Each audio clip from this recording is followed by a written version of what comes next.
On average, only 2 future Hall of Famers enter the NBA each year. So for one franchise to draft 3 of them in consecutive years? That's almost unheard of. But that's exactly what the Oklahoma City Thunder did. Between 2007 and 2009, the Thunder drafted Kevin Durant, Russell Westbrook, and James Harden, 3 future MVPs, 3 generational talents, and what should have been the core of a dynasty. But before the Thunder became the Thunder, they were the Seattle Supersonics.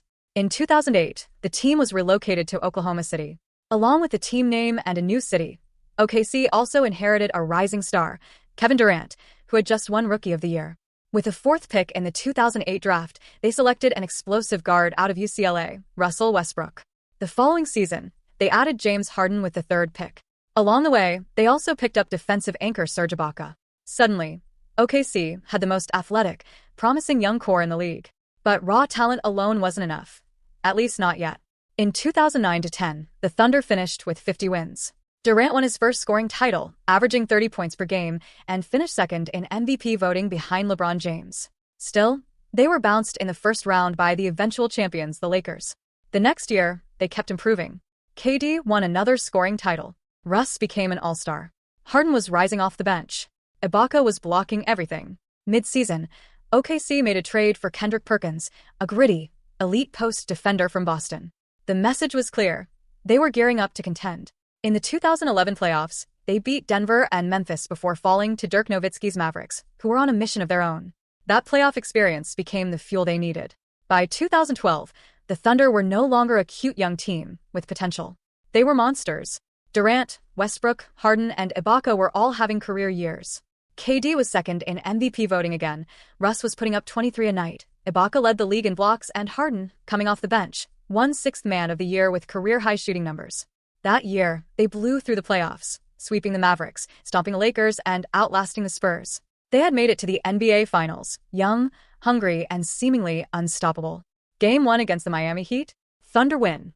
KD scores 36. Russ adds a near triple-double. They were up 1-0, and the future looked like it was theirs for the taking. But what happened next would mark the beginning of the end. In 2012, the Oklahoma City Thunder were on top of the world. They had just bulldozed their way through the Western Conference. Kevin Durant, Russell Westbrook, James Harden, and Serge Ibaka were all under 24. Their team was young, hungry, and loaded with talent. They faced off against LeBron James and the Miami Heat in the NBA Finals. And in Game 1, they looked unbeatable. Durant dropped 36 points on 60% shooting, Westbrook had 27, and the Thunder took a 1-0 lead. It was a statement. But then things changed. Game 2 was a nail-biter. With OKC down by 2 in the final seconds, Durant had the ball. There was clear contact from LeBron, but no whistle. No foul. Miami escaped with the win, and the momentum swung. In Games 3 and 4, OKC fought hard, but they couldn't close. Westbrook dropped 43 in Game 4. KD kept delivering, but James Harden disappeared, shooting just 2 of 10 in both games. In Game 5, Mike Miller had the game of his life, hitting 7 threes, and Miami blew them out. LeBron got his ring. OKC walked off the court, defeated. But the future still looked bright. They had all the pieces, all the potential. Surely, this was just the beginning. And then 3 days before the start of the next season, it all fell apart. On October 27, 2012, the Thunder traded James Harden to the Houston Rockets. In return, they got Kevin Martin, rookie Jeremy Lamb, and 2 first-round picks. The reason? Money. 2 months earlier, OKC had given Serge Ibaka a 4-year, $48 million extension. Durant and Westbrook were already on max deals. Kendrick Perkins was eating up cap space with his $32 million contract. The team was approaching the luxury tax threshold, and ownership panicked. They offered Harden $52 million over 4 years. Harden wanted $60 million. The full max. OKC bumped the offer to $56. Still not enough. Instead of letting Harden play out the final year of his rookie deal and matching a max offer the next summer, the Thunder panicked and traded him. It was a catastrophic mistake. Why? Because they didn't have to do anything. Harden was still under contract. They could have waited. They could have amnestied Kendrick Perkins to clear cap space. They could have matched a deal in restricted free agency. They could have just held their ground. Instead, they let him go for pennies on the dollar. And the basketball gods delivered swift punishment. In his very first game with Houston, Harden dropped 37 points, 12 assists, and 4 steals. In his second game, he scored 45. He became the first player in NBA history to score over 80 points in his first 2 games with a new team. The message was loud and clear.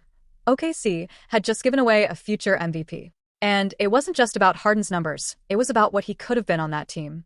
As the league evolved into a more spacing and guard-driven game, Harden's unique skill set was becoming even more valuable. He was a master at drawing fouls, creating space, and running an offense. The Thunder had no idea that they had just handed over the future of the NBA. Yet even without Harden, OKC still had Durant, Westbrook, and Ibaka. In the 2012-13 season, they won 60 games, had the best record in the Western Conference, and looked ready to contend again. Then disaster struck again. In the first round of the playoffs, Russell Westbrook tore his meniscus after a collision with Patrick Beverley. He was ruled out for the rest of the postseason. OKC still beat Houston in the first round, but in round 2, without Russ, they were no match for Memphis and were eliminated in 5 games. The Thunder had survived the Harden trade, barely. But the cracks were showing. Their margin for error was gone. One injury, one bad series, and the whole thing came crashing down. What could have been a dynasty was now on the edge. And the worst was yet to come. The Thunder were still elite, even without James Harden. In the 2013-14 season, Kevin Durant went nuclear. With Russell Westbrook recovering from a second knee surgery and missing half the season, Durant carried the Thunder. He averaged a career-high 32 points per game, leading the league in scoring and efficiency. He dominated from all areas on the court, posting up, pulling up, driving, passing, rebounding.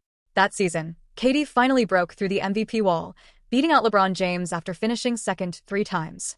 And his emotional acceptance speech became legendary. "You sacrifice for us. You're the real MVP."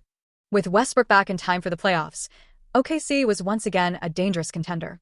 They fought through Memphis in a brutal 7-game series, then took down the rising Clippers in 6, thanks to incredible performances from KD and Russ, who combined for over 60 points per game. But in the Western Conference Finals, they ran into a buzzsaw, the San Antonio Spurs. This Spurs team wasn't just experienced, they were perfect. Precision offense, relentless defense. And while OKC managed to push the series to 6 games, the Spurs simply had more answers. They advanced and eventually won the title. For the Thunder, it was another case of almost. And then came 2015, the year from hell. Kevin Durant started the season battling foot injuries. He played only 27 games. Without him, the weight fell entirely on Russell Westbrook, and to his credit, he delivered. Russ became a force of nature. He led the league in scoring with 28.1 points per game, recorded 11 triple-doubles, and played with unmatched intensity. But it wasn't enough. OKC missed the playoffs by 1 game. They were still good, just not quite good enough. But by 2016, the stars were aligning again. KD returned healthy. Westbrook was at his peak.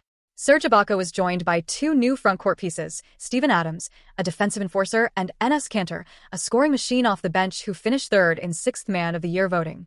And for the first time in years, OKC looked complete. They won 55 games.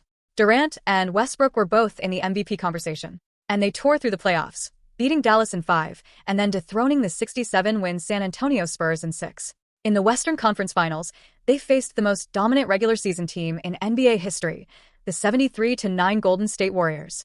Nobody gave the Thunder a chance, but after 4 games, OKC had a 3-1 lead. They had crushed the Warriors in games 3 and 4. Durant and Westbrook combined for 71 points in Game 4. The Warriors looked rattled, outmatched. The Thunder were 1 win away from returning to the NBA Finals, and this time, there'd be no LeBron and Miami waiting. But Game 5 slipped away. And then came Game 6, a game that would haunt OKC forever. They had an 8-point lead entering the 4th quarter in front of their home crowd. But the Thunder offense imploded. Durant and Westbrook shot a combined 3 of 14 in the final period.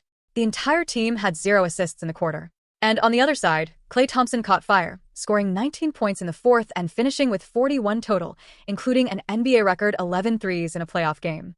OKC collapsed. Game 7 in Oakland was more of the same. The Thunder led at halftime, but Steph Curry took over. KD and Russ couldn't answer.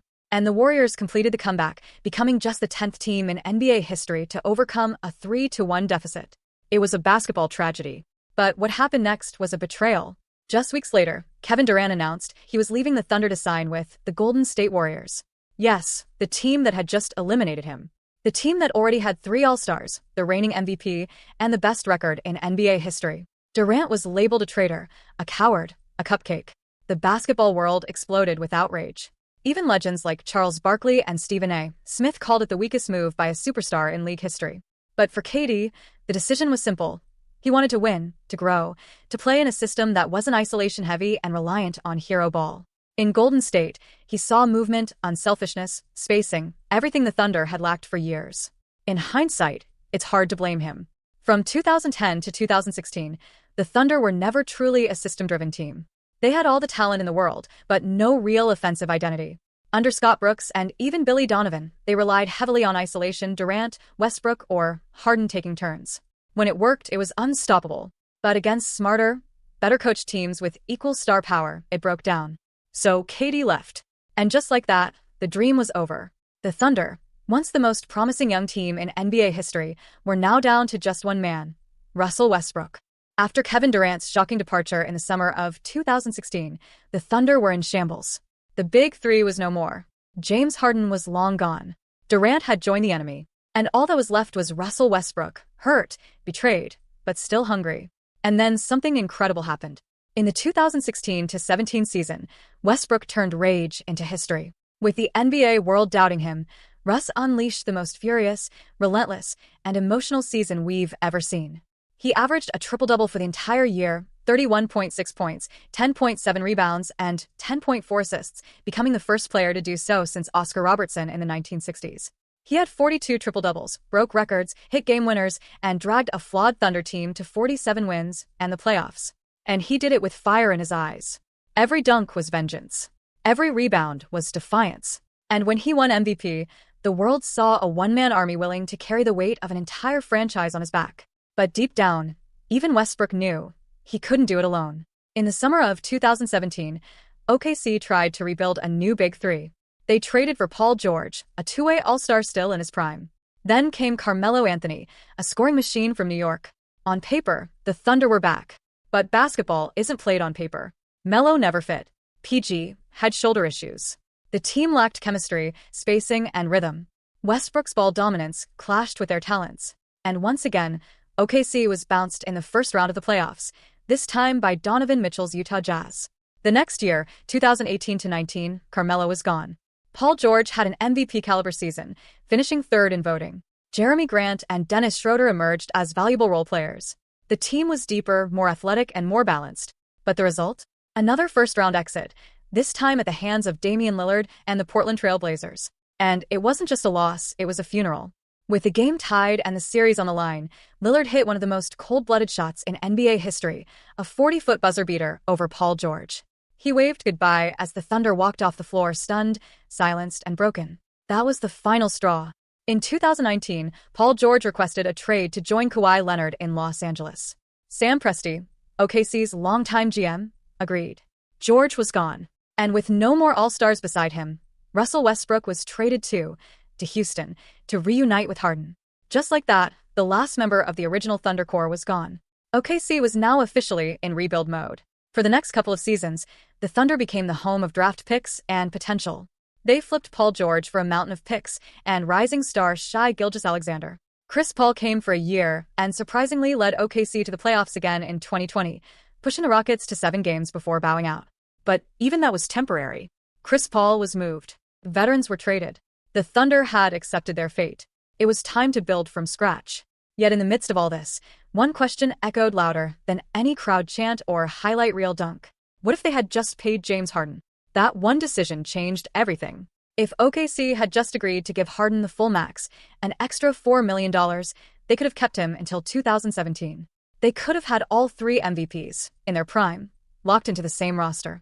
Durant, Westbrook, and Harden, 3 of the best defensive players in modern history, all drafted by the same team, all under the age of 25 at the same time. In today's NBA, with the salary cap at over $130 million and luxury taxes climbing into the hundreds of millions, that decision seems absurd. But in 2012, for a small market team like Oklahoma City, $4 million felt like a mountain.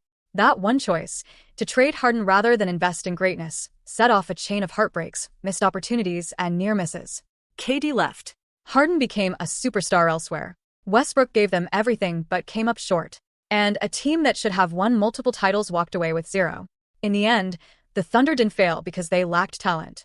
They failed because of timing, fear, and short-sighted decisions. They were inches from immortality. But those inches were everything.